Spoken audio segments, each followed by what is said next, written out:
George കുട്ടിയോടാണ് എൻ്റെ ചോദ്യം. ആദ്യത്തെ ചോദ്യം നേരത്തെ പറയുകയുണ്ടായി, ജിത്തു സാറ് പറയുകയുണ്ടായി ജോർജ് കുട്ടിയുടെ ഇമോഷൻസിനെയൊക്കെ കുറിച്ചാണെന്ന്. ശരിക്കും പറഞ്ഞാൽ ആരും പ്രതീക്ഷിക്കാത്തപ്പോൾ പോലും ജോർജ് കുട്ടി ഒരുപാട് ഭയങ്ങളുള്ളിൽ കാത്തു സൂക്ഷിച്ച് അതിനുവേണ്ട മുന്നൊരുക്കങ്ങളൊക്കെ നടത്തുകയായിരുന്നു. ഇപ്പോൾ മൂന്നാം ഭാഗത്തിലേക്ക് എത്തുമ്പോൾ ജോർജ് കുട്ടിയുടെ ഏറ്റവും വലിയ ഫിയർ എന്താണ്? Good evening.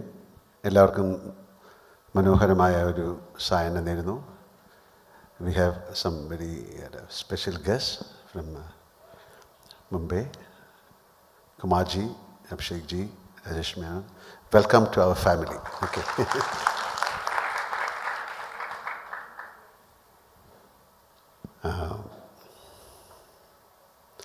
ജോർജ് കുട്ടി എന്ത് പറയുന്നുള്ളതാണോ അതോ ജോർജ് കുട്ടിയുടെ ഏറ്റവും വലിയ ഫിയർ എന്ന്? ജോർജ് കുട്ടിയോടാണ് ചോദ്യം.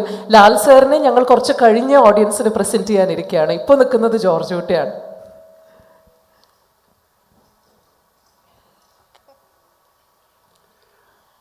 ഞാൻ പലപ്പോഴും പറഞ്ഞിട്ടുണ്ട്, ജോർജ് കുട്ടി ആരാണെന്ന് എനിക്കറിയില്ല. വളരെ അത്യപൂർവമായിട്ട് സംഭവിക്കുന്ന കാര്യമാണ്. നമ്മൾ സിനിമ ചെയ്യുമ്പോൾ, ഒരു ക്യാരക്ടർ ചെയ്യുമ്പോൾ നമുക്ക് കുറച്ച് കഴിഞ്ഞ് അത് മനസ്സിലാവും. ഒരുപാട് സിനിമകളുണ്ട് നമുക്ക് ഓർത്ത് വയ്ക്കാൻ. വാനപ്രസ്ഥം, അല്ലെങ്കിൽ തൂവാനത്തുമ്പികൾ, താളവട്ടം, ചിത്രം, അങ്ങനെ ഒരുപാട് തന്മാത്രം, അങ്ങനെയൊക്കെ പറയാം. പക്ഷേ ഈ ജോർജ് കുട്ടി നമ്മൾ തുടങ്ങിയപ്പം മുതൽ അതിൻ്റെ 1, 2, 3 അയാൾ ആരാണെന്ന് ഒരു ആക്ടറായി എനിക്ക് മനസ്സിലാകുന്നില്ല. അയാൾ എൻ്റെ കയ്യിൽ നിന്നൊക്കെ പോയി. അത് തന്നെയാണ് ജിത്തുവും പറഞ്ഞത്. എന്തായാലും 13 വർഷമായിട്ട് ഈ കുടുംബവുമായിട്ട് സഞ്ചരിക്കുന്ന ഒരാളാണ് ജോർജ് കുട്ടി. അയാൾക്ക് ഒരു രഹസ്യം ഒളിപ്പിച്ച് വെക്കേണ്ടി വന്നു. അയാൾ ക്രൈമൊന്നും ചെയ്തിട്ടില്ല.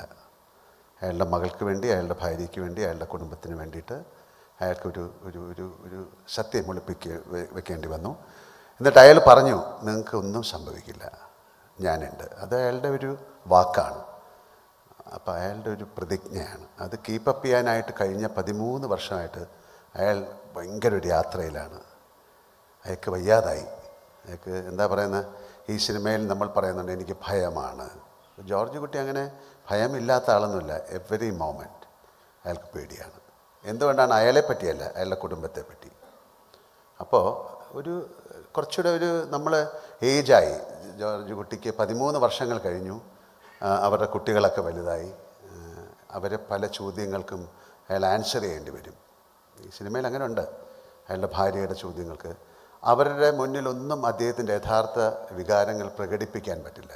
ആ ഫാമിലിയുടെ മുമ്പിൽ മാത്രമല്ല, ആ ആൾക്കാരുടെ ആരുടെ മുമ്പിൽ എന്താണ് തൻ്റെ മനസ്സിലുള്ളതെന്ന് പ്രകടിപ്പിക്കാൻ പറ്റാത്ത ഒരാളായി മാറി ജോർജ് കുട്ടി. സിനിമയിൽ പോലും അയാൾ നേരെ ഓപ്പോസിറ്റ് റിയാക്ഷൻസാണ് ചെയ്യുന്നത്. വളരെ സന്തോഷിക്കേണ്ട സമയത്ത് അയാൾ മനസ്സിൽ സങ്കടപ്പെടുന്നതായിരിക്കും, പക്ഷേ കാണിക്കാതെ സന്തോഷത്തോടെ ജീവിക്കുന്നത്. അപ്പം അത്രയും ഒരു കോംപ്ലക്സിറ്റി ഉള്ള ആളാണ്. അപ്പം ഞാൻ അദ്ദേഹത്തെ ഈ സിനിമയുടെ കാര്യങ്ങളൊക്കെ പറഞ്ഞപ്പോഴത്തേക്ക് നമ്മൾ ഒരു ആക്ടർ എന്നുള്ള രീതിയിൽ ഞാൻ മനസ്സിലാക്കുന്ന അയാൾക്കൊരു സ്പിരിച്വാലിറ്റിയിലേക്കോ ഒരു ഫിലോസഫിക്കൽ തലത്തിലോട്ടൊക്കെ ജോർജ് കുട്ടി നടക്കേണ്ട സമയമായി കഴിഞ്ഞു. കാര്യം ഗിൽറ്റ് എന്ന് പറയുന്നത് ഞാൻ പറഞ്ഞിട്ടുണ്ട്, ഇറ്റ്സ് ലൈക്ക് ഹെൽ എന്നാണ്. അതൊരു നരകതുല്യമാണ് ഇതും കൊണ്ട് നടക്കുക എന്ന് പറയുന്നത്. അപ്പോൾ ഇത് എവിടെയെങ്കിലും അയാൾക്ക് ഇറക്കി വയ്ക്കണം. അതിനാരുമില്ല, അയാൾ തനിച്ചാണ്. അപ്പോൾ അതുകൊണ്ടാണ് ഈ സിനിമയിൽ ഒരു പക്ഷേ നിങ്ങൾക്ക് കാണാം, അയാൾ ചർച്ചിലൊക്കെ പോയി നിന്ന് പ്രാർത്ഥിക്കുന്നുണ്ട്. പക്ഷേ എന്താണ് പ്രാർത്ഥിച്ചതെന്ന് എനിക്കറിയില്ല. നമ്മൾ ആ ഡയലോഗായിരിക്കും പറഞ്ഞിരിക്കുന്നത്, പക്ഷേ അയാളുടെ മനസ്സിലെന്താണ്, അല്ലെങ്കിൽ ഈ സിനിമയുടെ ഒരു ക്ലൈമാക്സ് ഉണ്ട്. ഈ സിനിമയ്ക്ക് ഒരു ക്ലൈമാക്സ് ഉണ്ട്. ആ ക്ലൈമാക്സിൽ അയാൾ പല കാര്യങ്ങൾ ചെയ്തിട്ടുണ്ടാകാം. അയാൾ ചെയ്തത് എന്തിനു വേണ്ടിയാണ്, അതോ ഇനിയും അയാൾ എന്തെങ്കിലും ചെയ്യാൻ പോകുന്നുണ്ടോ? പിന്നെ ഈ സിനിമയിൽ വളരെ പ്രത്യേകതയുള്ളത്, ഇത് 2 ഫാമിലീസിൻ്റെ കഥയാണ്. ജിത്തു പറഞ്ഞു, 2 അമ്മമാരുടെ കഥയാണ്, 2 അച്ഛന്മാരുടെ കഥയാണ്, 2 കുട്ടികളുടെ കഥയാണ്. ഇതിൽ പിന്നെ ഒരുപാട് പേര് വന്നു പോകുന്നുണ്ട്. പക്ഷേ എന്നാലും 2 പേർക്കും തുല്യ ദുഃഖിതരാണ്. അപ്പോൾ ആരാണ് ശരി, ആരാണ് തെറ്റെന്നൊന്നും പറയാൻ പറ്റുന്നില്ല. ജോർജ് കുട്ടിയും അതേ അവസ്ഥയിലാണ്, ഒരു പക്ഷേ പ്രഭാകരനും അതേ അവസ്ഥയിലാണ്. ഇതിൽ ജോർജ് കുട്ടിക്ക് ഏറ്റവും വിശ്വസിക്കാൻ പറ്റാത്ത ഒരാളാണ് പ്രഭാകരൻ. കാര്യം അയാൾ വന്ന് പറയുന്നത് സത്യമാണോ എങ്ങനെ അറിയും? നിങ്ങളൊന്ന് പറയൂ, ഞാനത് ശരിയാക്കാം. അത് സത്യമാണോ അല്ലയോ എന്നറിയില്ല. അപ്പോൾ എല്ലാ കാര്യങ്ങളും ഇപ്പോൾ ആരായാലും ജോർജ് കുട്ടി കാണുന്നത് ഒരു എതിരാളിയായിട്ടാണ്. അപ്പോൾ അതിനെ എങ്ങനെ അത് കൊണ്ട് നടക്കാമെന്നൊക്കെ പറയുന്ന ഒരു ചിന്തയിലാണ്. അപ്പോൾ ഭയങ്കരമായ ഭാരം മനസ്സിലേറി ഷോൾഡർ ചെയ്ത് നടക്കുന്ന ഒരാളാണ് ജോർജ് കുട്ടി. അപ്പം ഞാൻ പല പ്രാവശ്യം പറഞ്ഞു ജോർജ് കുട്ടിയെ ഒന്ന് രക്ഷിക്കൂ, പക്ഷേ ഇനിയും രക്ഷപ്പെടുത്തിയിട്ടില്ല. അപ്പം യു ക്യാൻ എക്സ്പെക്ട് എ ദൃശ്യം 4 ഓൾസോ സർ. അല്ല അങ്ങനെ പറയും, this is just joke, but it's not a joke. Let people watch the film and let them decide whether we should do sequel like 4 or 5. But Anthony has got a very different plan. He said we'll do 5 then later 4. എന്തായാലും ഒരുപാട് സന്തോഷം. as an actor I'm so thrilled because it never happens in films.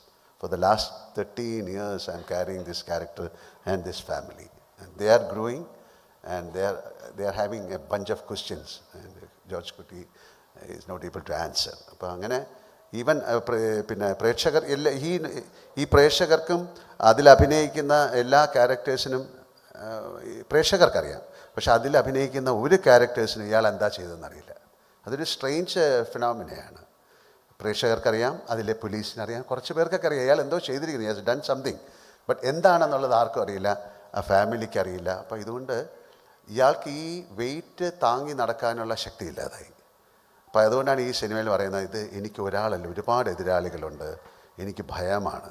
അങ്ങനെ ഒരു സിനിമയിലെ hero എനിക്ക് പേടിയാണെന്ന് പറയാൻ ഒരിക്കലും അങ്ങനെ ഒരു കഥാപാത്രത്തെ ഉണ്ടാക്കാൻ വളരെ പ്രയാസമാണ്. പക്ഷേ അയാൾ സത്യമാണ് പറഞ്ഞത്. നിങ്ങൾ നേരത്തെ ചോദിച്ചു ജോർജ് കുട്ടി നല്ല മനുഷ്യനാണെന്ന്. അയാൾ നല്ല മനുഷ്യനാണ്. അയാൾ നല്ല മനുഷ്യനാണെന്ന് പറഞ്ഞാൽ ഭയങ്കര സ്വാർത്ഥതയുള്ള മനുഷ്യനാണ്. എന്തിനാണ്? അയാൾക്ക് വേണ്ടിയല്ല, അയാളുടെ കുടുംബത്തോട്. അപ്പോൾ ആ കുടുംബത്തെ രക്ഷിക്കാൻ ജോർജ് കുട്ടിയെ കണ്ടോ, ഞാനൊന്ന് ഇടറിപ്പോയി. ഈ കുടുംബത്തെ രക്ഷിക്കാൻ ജോർജ് കുട്ടി ഏതറ്റവും വരെയും പോകും. ദാറ്റ് ഈസ് ജോർജ് കുട്ടി. അതാണ് സത്യം. അതാണ് ജോർജ് കുട്ടിയെ പറ്റി എനിക്ക് പറയാനുള്ളത്. പക്ഷേ എൻ്റെ സിനിമ 48 ഇയേഴ്സ്, ആ സിനിമാ ജീവിതത്തിൽ ഒരു ആക്ടർക്ക് കിട്ടാവുന്ന ഏറ്റവും വലിയ കഥാപാത്രമാണ്, ഏറ്റവും കോംപ്ലക്സിറ്റി ഉള്ള ഒരു കഥാപാത്രമാണ്. ഇപ്പോൾ അഭിനയിച്ച് ഫലിപ്പിക്കാൻ പറ്റുമോ എന്നൊക്കെ ചോദിക്കുന്നതിലൊന്നും അർത്ഥമില്ല.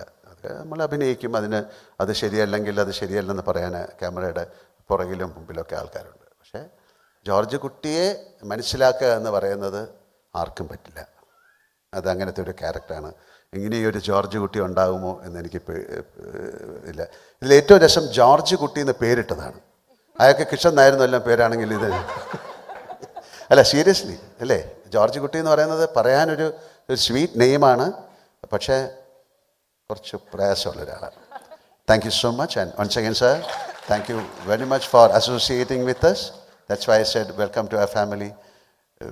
We can do wonders. Okay, thank you so much. Thank you, sir.